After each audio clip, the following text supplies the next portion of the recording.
करता हूँ और बैठे हुए छात्रों, बालिकाओं और बालिका और गांव से पधारे हुए मेहमानों, मुख्य अतिथि के रूप में जो विराजमान हैं साथियों और जो खड़े हैं युवा साथियों, उनकी मैं धन्यवाद करना चाहता हूँ। आज पहले स्कूलों में मुख्य तरह से 3 पर्व मनाए जाते हैं। 3 पर्व कौन से? 26 जनवरी, 15 अगस्त, 2 अक्टूबर। भली भांति 2 अक्टूबर को हम इतना महात्मा गांधी और लाल बहादुर शास्त्री का जन्मदिन को हम भली भांति नहीं मनाते हैं, परंतु 2 पर्व मुख्य रूप से मनाते हैं। 15 अगस्त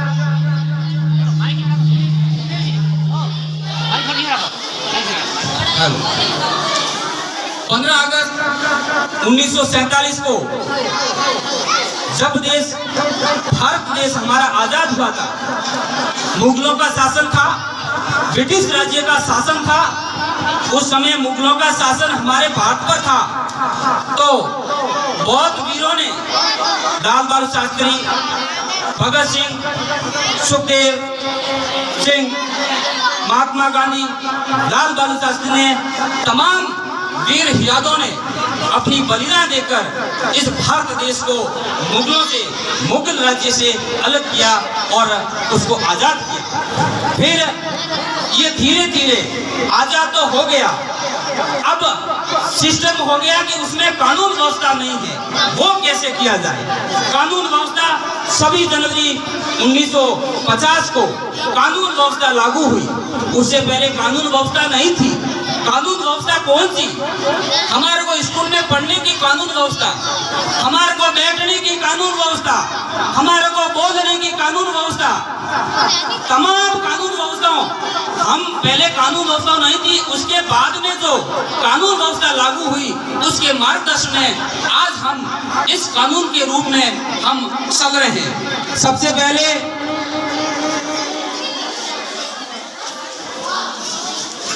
शिक्षा के बारे में अगर बात करूं तो शिक्षा बहुत इंपॉर्टेंट है साथियों। शिक्षा में अगर इतना तवज्जो दूं, भोजन बाद में, शिक्षा पहले। शिक्षा एक श्रेणी का दूध है। शिक्षा जितनी आप में होगी, आपको डरने की जरूरत नहीं है, आपको कहीं भयभीत होने की जरूरत नहीं है। आप में एक अलग से हौसला बुलंद हो जाएगा। ये शिक्षा की महिमा है। तो अपने को शिक्षा ज्यादा से ज्यादा लेना चाहिए। विशेषकर जो शिक्षा अपनी बेटियों में, अपने बच्चियों में इस इलाका में जितनी होनी चाहिए, वो सजनों इस बेल्ट में नहीं है। उसकी बड़ी खेद है, क्योंकि हमारे मन में एक धारणा होती है कि बेटी पढ़ेगा तो मारवाड़ी में कहावत है, एक बार दूसरे घरे जावेला। सजनों, हमारी माता पिता को सोचो, हमारी माँ को सोचो, आप बेटी को मत सोचो। हमारे को कभी गर्व होता है कि मेरी माँ अगर पढ़ी लिखी होती तो मेरी को शिक्षा देती, तो वही बच्ची कभी न कभी माई बनेगी, कभी भुआई बनेगी, कभी बहन भी बनेगी, कभी बेटी भी बनेगी। वही महिला से होता है। तो ये एक अपने में कमी है। और शिक्षा, सजनों, शिक्षा की कभी ये बात आती है कि मारवाड़ी में कहावत है कि पढ़े न कोई करनो आप देशावर जानो। सजनों, आप पढ़ोगे, देशावर जाओला, तो आप अलग हम कौन करोला। आपने सीखने शक्ति एक अलग वेला, आपने जज्बो अलग वेला, अतरा दरादर आपने ग्राहकों बातचीत करवारो तरीको अलग वेला। वहाँ आप पढ़ाई उस आ सके, बाकी आप सीख नहीं आ सके। आपने ज्यादा से ज्यादा वहाँ पढ़ाई करनी पड़ी ला। और संस्कार वास्ते अब आप बातों तो खूब करोला कि संस्कार होना चाहिए, संस्कार आना चाहिए, बच्चों में संस्कार भरना चाहिए। ये संस्कार कहाँ से मिलेगा? सजनों, ये संस्कार सबसे पहले मैं अगर मानूं तो हमारी माँ से, मेरी माँ से मिलेगा, बाद में पिता से मिलेगा, बाद में गुरुजनों से मिलेगा। क्योंकि जब बच्चा छोटा होता है, बोलने की भाषा माँ से सीखने मिलेगी, चलने की भाषा माँ से मिलेगी। तमाम जो शिक्षा होगी, जो संस्कार होगा, वो माँ से होगा। एक सजनों कभी कभी बात आवे, एक मैं राजपूतों का उदाहरण देता हूँ कि जहाँ संस्कार या बोलचाल की भाषा होती है, तो मारवाड़ी में कहावत है कि ओपेटी कोला के अटे आवो। एक राजपूतों में कहा अटे पधारो सा, काकी सा, बुआ सा, नौनी सा, मामा सा। सजनों ये कितना बढ़िया लगता है। ये कोई किताबों में लिखा हुआ नहीं है, ये कोई शास्त्रों में लिखा हुआ नहीं है। ये चीज अपने को वहां से सीखना पड़ेगा। और फिर गुरुजनों से, क्योंकि पिता काम में व्यस्त रहता है, वो अपने दिन भर भाग दौड़ में वो धंधे पे निकल जाता है, उसका ध्यान कौन रखे? उसकी ध्यान अपनी माँ रखेगा।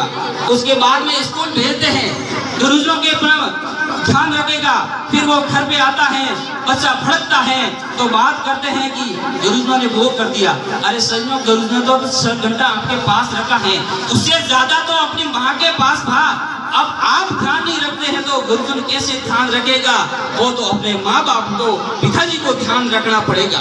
दूसरी बात, मैं नशे की बात करता हूँ। आजकल सजनों नशा की प्रवृत्ति बहुत ज्यादा हो रही है। मैं मेरे युवा साथियों को देखता हूँ, नशा की ओर धकेल रहे हैं। दिनों दिन नशा इतना बढ़ रहे हैं। ये सजनों कहाँ से सीखने को मिलता है? अपनी माँ से, माँ के खून से थोड़ी मिलता है। क्योंकि जब उसका पिता करेगा, उसका बेटा अवश्य करेगा। जिसकी माँ करेगा, उसकी बेटी अवश्य करेगा। एक सजनों मारवाड़ी में कहावत है, उन्हें दादो सा उन पोता ने सलम भरावा ने भेजे कि बेटा खीरो माते राखी उन्हें लेना। वो पहला वो टेस्ट करे कि सलम दादू सा रोज पी है, उन्हें आनंद भी तो कहूँ था। वो पहला उन्हें टेस्ट करी और फूंक मारी और लागी बहुत बढ़िया है, और तुम आपने आदत घड़त पड़ जावे। अगर ये परिवार में अगर माता पिता दादो सा अगर इस संस्कार को, इस प्रवृत्ति को, इस जो ये व्यसन मुक्ति को अगर छोड़ दिया जाए तो ये बच्चा कहाँ से सीखेगा? अगर ऐसा होता है तो उसको डांट लगाइए कि ये अपने घर में नहीं होना चाहिए। और माता पिता से मैं निवेदन करता हूँ कि अगर बच्चा आपका बीड़ी पीता है, आपका गुटखा भी खाता है, आपको तो वो सोने सूख के पाएगा, आप नहीं पकड़ पाओगे। उसको पकड़ने के लिए सबसे पहले उसको मित्र को ढूंढो, उसका दोस्त कौन है, आसपास उस दोस्त की प्रवृत्ति कैसी है वो ढूंढो। आपका बच्चा अपने आप लाइन पर आ जाएगा। फिर आप बड़े होके बोलोगे कि मेरा बच्चा कपूत उससे कियो, मारो बच्चों वो हो क्यों। अरे सजनों, ये कपूत कोई दूसरों की गलती नहीं थी, वो आपकी गलती थी।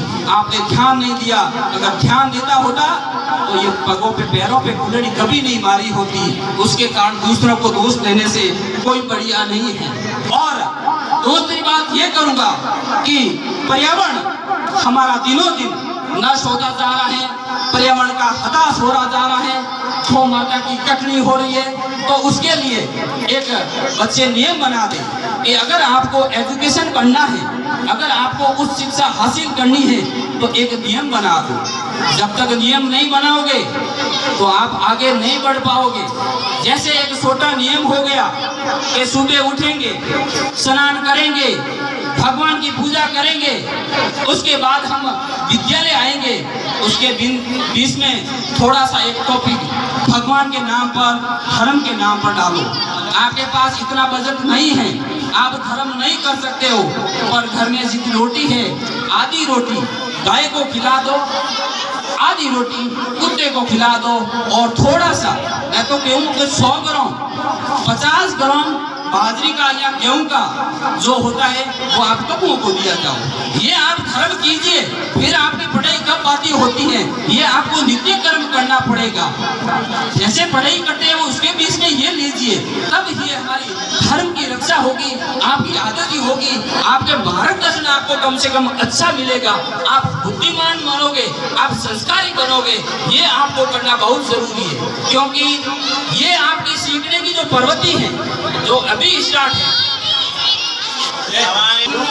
माँ के कोख से कोई बच्चा नहीं पलता है, कोई सीखे नहीं आता है।